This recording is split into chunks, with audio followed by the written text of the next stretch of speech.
Ladies and gentlemen, welcome back to another episode of the DropKick Podcast. Today we have a very special guest with us. He's a four-time Emmy-winning TV host. He's the greatest wrestling interviewer out there, and as you can see, he's also the king of beards. Everybody, please welcome Chris Van Vliet. How are you doing today, Chris? I'm good, guys. Thank you for having me on. I think, maybe I should be Chris Van Beard these days. This thing is getting out of hand. Yeah, man. How's quarantine been for you, though? It's been all right. I mean, here's the thing. We're all dealing with this together. And that's what makes this so special is not just, in North America, but worldwide, everybody's dealing with the same things. So we're all just taking it in stride, right? But it's nice to see that some stuff's opening back up. We're able to get haircuts. My gym opened up recently. So it was a nice pause. And, now things are slowly getting back to normal. For sure. Yeah. So as we said earlier before we started the recording, I live in London, Ontario. Danial lives in Richmond Hill. You grew up in Pickering, Ontario. What was your upbringing like? So Pickering, Ontario, for those people who might not know, that's right next to Toronto. So going into the city was like a special occasion, whether it was a Leafs game, Raptors game. I was a big Blue Jays fan. And Toronto's where stuff happened, right? Like that's where the big jobs were. Yeah. So, to be able to live in the shadow of that and still, have the normal life of being in the suburbs. I did a lot of fishing, still do a lot of fishing, but did a lot of fishing in Pickering. I would fish by the nuclear power plant, which sounds like an insane idea, but the fishing was actually very good there. I would also take the GO train into Toronto and then fish on Center Island. I loved it. And my parents are still there. Most of my friends are still there. And I get back now like twice a year. Here's the thing. When you live in a warm climate, everybody wants to come visit you. Yeah. So I have a fair of visitors. And then like in the summer, I'm like, all right, Mom, I'll come home for like a weekend or something. Yeah, it's always nice to come back. Yeah, especially when your family lives in Canada. They definitely want to go see the people in the warmer climate. Well, and as you guys know, there's like this, when you live in Canada, there's like this special thing about America because everything's cheaper here. I mean, we've all taken those trips to Buffalo or Niagara Falls, New York, just to buy some things because stuff is so much cheaper. Yeah. Honestly, yeah. Speaking of journeys and stuff, what's been your journey like to where you are now? I'm sure everyone's got some self-doubt when they're, during going through that process. Did you have any self-doubt yourself? I just knew that this is what I wanted to do. So, of course, yes, we all have self-doubt, but I just knew that this is what I wanted to do. And I was super passionate about broadcasting, and I always loved radio and television. So to make my story like pretty short, I had this epiphany in my senior year of I keep saying senior year. It's such an American term. My fourth year of university. I've lived here for 10 years. I've become Americanized. My senior year of college. My fourth year of university. I went to Wilfrid Laurier University. It's so nice to be talking to fellow Canadians. And I loved being at Laurier, and some of my best friends were there with me. And I just had this epiphany that like when we graduated, like that was it. It was going to have to like be work for the next 40, 50 years of my life. Yeah, it hits you. Right. Yeah. And like that's a huge realization because you're 21 at the time and you're thinking, oh my God, my age times 2, I'm going to be working for. So I was out to every radio station, every TV station in Waterloo and basically said, I want to see how it's done in the real world. And I just thought if I was taking this chance on myself, if I was going to stack the odds in my favor, somebody out there would eventually go, yeah, kid, come on in. Well, we'll show you how this is done. And I was fortunate that a radio station let me be on their street team. Rogers Community Television, as you guys know, is run by volunteers. So they had me come in and I learned a ton of stuff there. And that's where I really got the wheels rolling. And I thought all that self-doubt I might have had kind of went away because I'm like, I built this for me. Like nobody else helped me here. I went out of my way to do this. So if I can build this myself, what else can I build? You can do it all, yeah. That's true. It's very true. For sure. So, out of all the wrestlers that you've interviewed, a lot of people, including myself, would say my favorite interview with you was with AEW superstar MJF.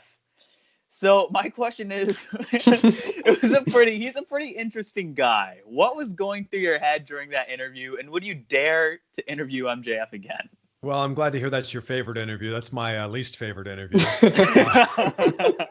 He's such a character, right? And I get asked a lot, like, "Oh, is that what's he like off camera? Is that what he's really like?" Well, that's it. Like MJF, the character, and his real name, by the way, is Maxwell Jacob Friedman, and where MJF the person and MJF the character end and begin is like this weird blurred line. So. Yes, I would do another interview with him. I would be much more prepared this time. The thing is, and you saw it in this interview, you can't like really stand up to him because there's an answer for everything. Yeah. He answers back fast too. It's like he's so quick, and like he has all the makings of being a future megastar. I mean, he's already on his way, but I think that he's definitely a TNT champion in the next year or so, and world champion. I mean, he's what, 24? World champion before he's 30, for sure. He's so incredibly talented on the mic and in the ring, and he looks great. Was his omelet actually good? Yeah, it was really, there was like peppers in there. That omelet was surprisingly good. I can't believe I'm saying this many nice things about MJF. He's the worst. Hey man, we're Canadians. We got to be nice. We got to be nice. Right. That's right. Yeah, but you interviewed a lot of people like MJF. If you could interview somebody you haven't already, who would that person be? Well, the top of my list is Vince McMahon. And, we're having this conversation right now because Vince McMahon, exists. And I don't want to just talk to him about wrestling, although that'd be a fascinating conversation. But what a brilliant businessman Vince McMahon is. And I would just love anyone who's that good at anything, anyone who's the top of their game is that way for a reason. And I would just love to break down the way his mind works, his daily routines, what he does when he wakes up in the morning. And I would just love to have that kind of conversation because I don't think anyone's really gone that deep with Vince. For sure. Yeah. I don't think so either. I don't think it's going to happen, but I'll keep putting it out there. So, as you said, MJF was your least favorite interview. Who was your favorite interview? Yeah. So that's like asking a parent who their favorite child is. But for me, it's easy. My favorite interview is The Rock. And Rock meant so much to me growing up. I was in high school during the Attitude Era, so I'm walking around the halls raising the people's eyebrow and shouting, "It doesn't matter!" at literally everybody, including teachers. So when that'd be like the end of the 90s, so 12 years later, when I actually got to interview The Rock, it was just so special. Number one, because The Rock meant so much to me as a wrestler in that WWF Attitude Era growing up. But number two, he's the biggest star in the world. And for you to be able to share some time with someone who's that successful, I mean, it's just special. And The Rock makes you feel special in that moment. He goes out of your way to make the moment about you. And for him to have that kind of self-awareness is huge. I mean, he could just, he does 30, 40, 50, 60, however many interviews he does in a day.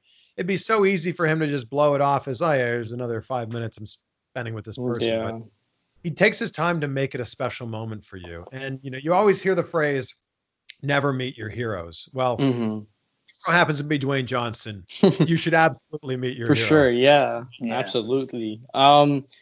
We understand before interviewing wrestlers, you used to also interview actors and other mainstream celebrities. When did you decide that transition into pro wrestling? Like such as interviewing, The Rock, MJF. How was like that transition for you? I recently heard, I think it was on the Wrestling Classics podcast. I was listening to it till like 6 a.m. last night.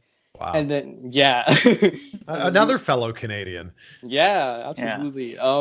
Your first wrestling interview was Bobby Lashley, if I'm not correct. Yeah. So how has that transition been like for you? So the two actually kind of coexist. So my job since I graduated has been entertainment reporter, TV host. I've been so fortunate to be able to like travel the world, interview the biggest stars in the world. And kind of the byproduct of interviewing actors and musicians and celebrities is every once in a while wrestling would come to town. And I was just kind of selfishly like, oh my God, is this my opportunity to interview wrestlers? It's amazing. I get to interview my idols.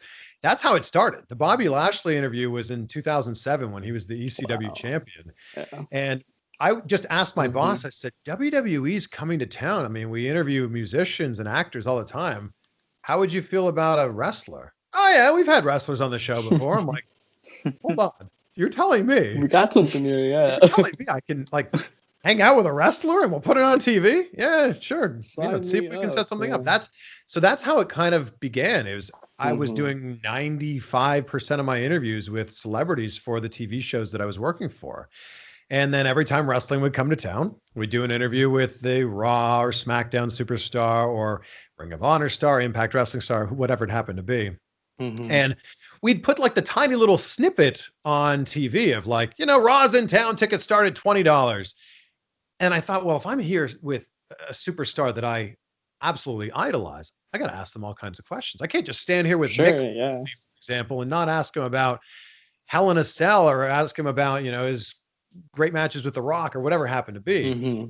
So we would do like a 10, 15-minute interview. We would air that one little snippet that promoted the show. And then here I was left with, this other great interview that I loved as a wrestling fan. And I thought, if I enjoyed this as a wrestling fan, other wrestling fans must enjoy this too. So I just kind of accidentally put it on YouTube. I said, this has to live somewhere. We just can't delete this file for it never to be seen again. And I just started putting them on my YouTube channel, which had like 2 subscribers at the time. And that's honestly how my YouTube channel started. I was doing these interviews as part of my regular job. For sure. Yeah, absolutely. We also understand you had aspirations to become a professional wrestler when you were younger. You were, if I'm not mistaken, you were in wrestling school and you were studying at Wilfrid Laurier University at the same time. Was it difficult for you to leave wrestling school at the time, and what contributed to that decision? Look at you guys doing your research. Very nice. Thank you. Dude, we put in, we were so stressed out. Like, before this interview, Thank you. I hopped in the shower real quick, and I was like, I'm going to take a shower. Like, I got to look good for this because, I wanted to interview for a long time, for sure. And, I was like, dude, I lost track of time. I hope it's not 3 because, I don't want to be late and I don't want to piss them off. But, yeah, man, I was so nervous for this. Well, I'm glad we made this happen. And, great job so far. So to answer your question, wrestling was what I wanted to do. I was a backyard wrestler in high school. I was also an amateur wrestler on my high school team. I was at Pine Ridge Secondary School in Pickering.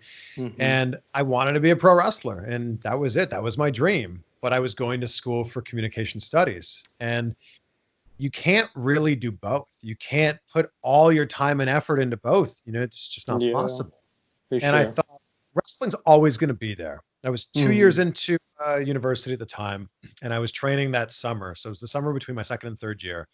And I was working at Enterprise Rent-A-Car, and I was trying to make ends meet. I was working like 7:30 in the morning until 6 o'clock at night, and then trying to go to wrestling school on weekends. It was too much, right? It was too much. Like, I was being spread too thin. And I thought, I've got to decide, is it school or is it wrestling school? And I made the pretty simple decision for me, school. I got to finish this. I'm only happy. Once I'm done this, I can do whatever I want to do after that. So I learned the basics. I know how to bump. I know how to run the ropes. We did that spot that you'll see in every wrestling match where it's basically like it's headlock and then off the ropes and then drop down, hip toss versus spot. So like I learned all this stuff, and then it was like, it's time to go back to university.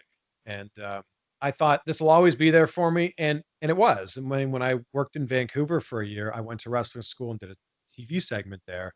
But I just kind of realized that, like, maybe I was better off chasing this broadcasting dream than chasing this wrestling dream. And it's worked out really well for me. I get to be a podcaster that kind of, dips his toe into the wrestling world every once in a while. Yeah, for sure, man. It worked out great for you. Like, you were on the first episode of Dynamite, right? If I'm not correct? Yeah. Second, we were live in Washington, D.C. Yeah, that was great, man. But I recently heard on the Pro and Bro podcast with Darren Young and Arnold that you had an itch to get in the ring, again. And could we see Chris Sharp in a match? And if so, against who? Yeah, I don't think so. I mean, as much as I want to, I think that everything I love to do, I like to dive all the way into and give myself to it. And I think that if I were to debut in the wrestling ring, I just know that the match would not be great. I know my first match would be not good. My second match would be slightly less good. And then, so on and so on. I just turned 37 a few weeks ago. Even though I don't feel 37, I don't feel like I look 37. I just know that like my wrestling career has probably a lot more years behind me than in front of me. So I would love to have a match, and I would love to commit a full year of training with some of the best trainers to make this happen. I just don't know that it makes the most sense. I don't know if that's the best use of a year of my time right now. Yeah, I feel you. So, who would you say you would consider the best wrestler in the world right now, and why? I will go with the answer I have said for many, many years, and I think Dolph Ziggler is the best in-ring performer. And he's so incredibly underutilized, and I think that, and Dolph said this to me many times in interviews, if Dolph was 4 inches taller and 30 pounds heavier, he'd be the world champion like 6 times. And I completely believe him. But I also think that if Dolph Ziggler had broken into WWE like 6 years later, 7 years later, if he had the opportunity to go in through NXT and then work his way up onto the main roster, he'd be such an incredible star. So I think that you put Dolph Ziggler in the ring with literally anybody, and that match is going to be incredible. It's money, yeah, for sure. Last night we saw a match between Randy Orton and Edge that some have called the greatest match of all time. What's your favorite match of all time? Sorry. Well, the some that call it the greatest match are the people in WWE who put that on the poster. I don't know if anybody outside of that is calling it the greatest match ever. My favorite match is Rock versus Hogan, WrestleMania 18. Right in Toronto. In Toronto, I was there. Yeah. Oh wow! You watch the first 2 minutes of that match. I got goosebumps just talking about it. Yeah, you watch the first 2 minutes of that match, and that's what wrestling is all about. There's obviously a ton of technical matches that I love and a ton of high-flying matches that I love. But when you look at the reaction from the crowd and the intensity, that's what it's all about. That is my favorite match. And I have a poster over here, autographed by Hogan, commemorating that. That match is what wrestling, in my opinion, is all about. Absolutely. Yeah, absolutely. A classic. What would you say is your earliest memory of wrestling growing up? I remember going to my grandparents' house in Scarborough, and it would be Saturday night and wrestling would just be on. And it like my grandpa wasn't like a huge wrestling fan, but it just Saturday night it was on. And, on other Saturday nights, the Leafs would be on or the Blue Jays would be on. But more often than not, wrestling was on, and we would just be blown away by the larger than life characters. Of course, Hogan and Ultimate Warrior and Macho Man, but also like kind of the sillier characters too, like Repo Man and IRS and, Coco Beware and all that stuff. That was my earliest memory of it. And I just remember like seeing these larger than life characters, like real life superheroes on the screen. Yeah, everyone's got their, first memory. But recently I saw, this is an old clip actually. I saw an interview with you and Leslie Mann. Things got pretty interesting at the beginning. What were you thinking during that, moment? Yes, it's like this if for anyone who doesn't know, this is viral video where Leslie Mann and Dakota Johnson try to coerce me into taking my shirt off. It's so ridiculous to say out loud. It was fun. It was so much fun because they were doing interviews for a movie called How to Be Single.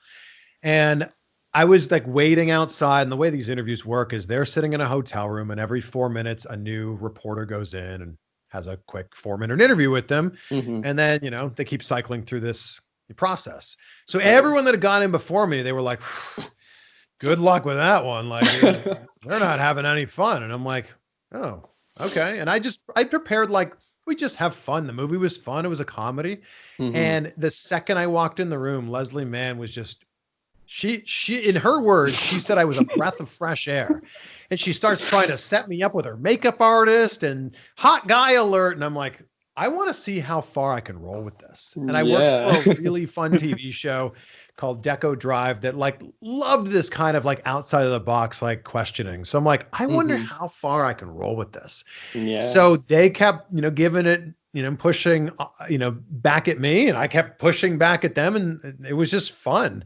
And when I left that room, I was like, that was like really interesting. Like, and my initial thought was, Dakota Johnson doesn't usually come out of her shell. She's usually just like kind of shy and soft spoken. And I thought, coming off the success of 50 Shades, this is like a completely different side. We've never seen this side. And I think that the 50 Shades fans will just see that she was having fun.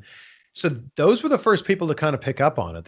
The Dakota Johnson fans thought, oh, look at Dakota's being fun. And that was on a Friday. And that Monday I woke up and there were all these headlines about how Leslie Mann and Dakota Johnson had hit on me or sexually harassed me or whatever. And for the record, I am okay with what happened there. I was a willing participant. It was all in good fun. I think anybody would be okay with it. when I saw Dakota Johnson like a year later, I walked into the room and she's like, oh my God, did Leslie Mann and I sexually harass you? I am so sorry. And I'm like, no. It's all good. Okay. And thank you for that fun moment. Yeah. So, on a little bit more of a serious note, we do like to tap into mental health as a topic on our show. So, if you're comfortable elaborating, of course, have you ever struggled with your mental health? And if so, what advice would you give to some people who are listening who could be struggling? I just think the biggest thing is what's right and what's wrong, what's positive and what's negative are always available in your daily life. And it's what you focus on. Tony Robbins says it best. What you focus on is how you feel. If you focus on all the negative things going on in your life, of course you're going to feel negative. So I wake up every day and I out loud say 3 things that I'm grateful for. It doesn't necessarily need to be that day, just in general, 3 things that I'm grateful for. And boom, you've started your day with a positive note. It can only get better from there because you've started it. You've primed your day like that. So I think that a lot of people are too focused on what could go wrong here, or what if they don't like me, or what if I apply for this job and I don't get it? And my answer to that is usually, so what? So what, right? Yeah, I think that there's too many people that are scared to pursue whatever it happens to be, whether it's a boyfriend or girlfriend, or it's a job, or it's moving somewhere, or whatever it is, because they keep thinking about the worst case scenario. And I think it's so important to balance that out with, well, what are all the things that could go right here? Yeah, but to wrap things up here, one final question, man. What does the next chapter hold for Chris Van Vliet? So I'm about to move to Los Angeles. That is that's a big step here for me, and working in the entertainment industry, and most of my career has been spent as a TV host. That is the place for this to happen. So YouTube's amazing. That's not going anywhere. My podcast, I love it. Turns 1 year old next week. I've had such a great time like connecting with different people on the mic and on camera with that, but also connecting with all these other people like you guys that are just passionate about wrestling. Wrestling connects us all. So it's great. That's going to be one piece of what I've got going on here, but taking acting lessons. I've been, pursuing hosting as much as I can. So just more. I want to get more out of every single situation that I'm in. Absolutely. Yeah, absolutely. To wrap things up, we like to play a little game with all our guests. So we're going to list 12 people that you have interviewed, and you can use one word or one sentence to describe each of them. Oh my gosh. Okay. All right, here we go. Chris Jericho. He's the greatest. Of course. John Cena. He was John Cena was surprisingly very present, which I didn't really expect, and there were so many great nuggets of advice in there. MJF. The worst. Orange Cassidy. The guy won't shut up. Darby Allin. Darby Allin's fascinating. Yeah. To describe him. Tony Khan. Tony Khan's brilliant. And I think that Tony Khan will be successful at whatever venture that he happens to be part of. Of course. Right now it's AEW, and I'm sure it will be for many, many decades to come, but he's just brilliant. Dolph Ziggler. Dolph Ziggler he's just been really kind to me. Like, he's a nice guy. Doing a bunch of interviews together. He's just kind to me. I don't know if everybody sees that side. Yeah. Right. Sean Spears. Sean Spears also been kind to me. Sean Spears, he can also be a little bit scary. Like when I know this is going to be longer than a sentence. It might be like 3 sentences. It's all good. No. It's all good. I did with Sean Spears. I think it was almost exactly 1 year ago. He had just been released from WWE. He had just made his appearance at Double or Nothing, and he lived in Orlando. I said, I'm going to be in Orlando next week doing interviews for the new Toy Story movie. I said, perfect. So he came to the resort I was staying at and did the interview there. And I'm waiting in the lobby of like this Disney World hotel, and I see him walking in like just jacked up guy, sleeveless shirt and a mohawk, and he's just like, hey man, good to meet you. I'm like, hey, yeah, good to meet you too. And he's very intense. So that was a big story to say. Sean Spears is very intense. Awesome dude. I love the guy, but very intense. Yeah, but also a personal question here. When you went to the flatback wrestling school with Sean Spears and Tyler Breeze, you got chopped. How was that for you? Yeah, it was. It didn't tickle. That's for sure. I think the thing you don't see in the YouTube video is it was my idea. So I was going to go there. Sean Spears and I talked about this in his interview that we did a year ago.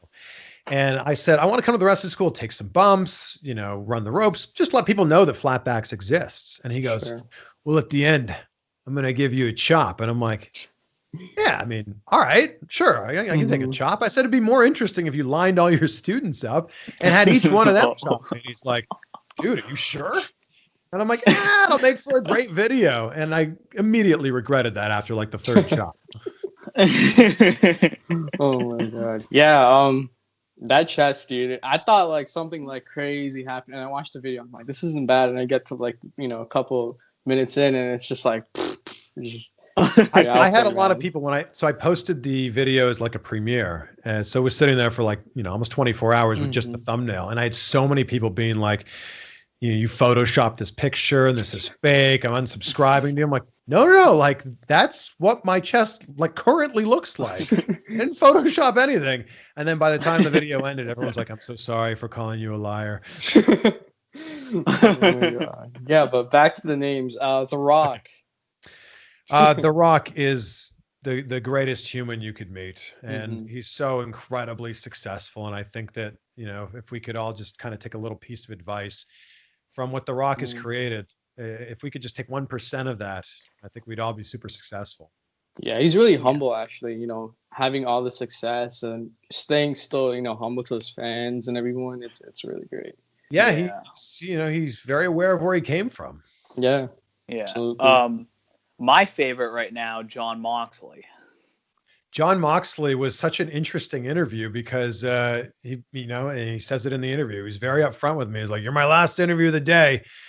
Who knows what you're gonna get here?" I'm like, "Okay." But I think a good word for Moxley is it's authentic. Like I think what you see on camera is what you get behind the scenes with him. Yeah, absolutely.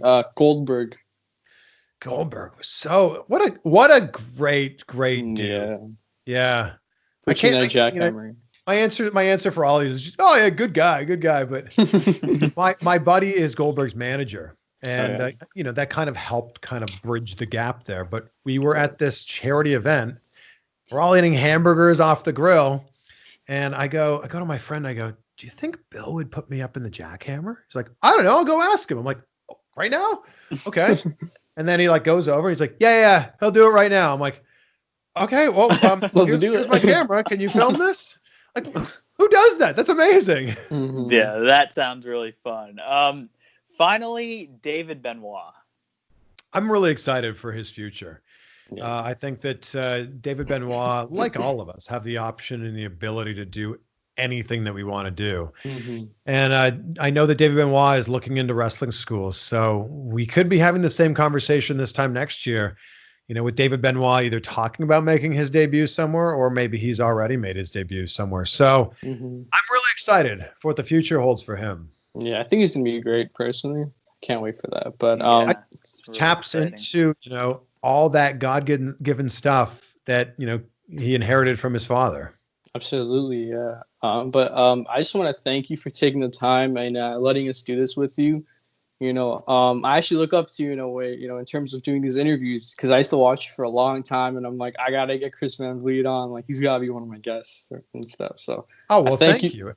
Yeah. No, thank you, and thank you for sending me a video message. I think that makes you stand out. That's a big thing. I think that anybody watching this needs to know that. Like, it's one thing to cut and paste a message, Control C, Control V in your on your laptop or your phone, but to actually take the time to speak to someone directly with a video, that's a great move. So I appreciate that. Good on you.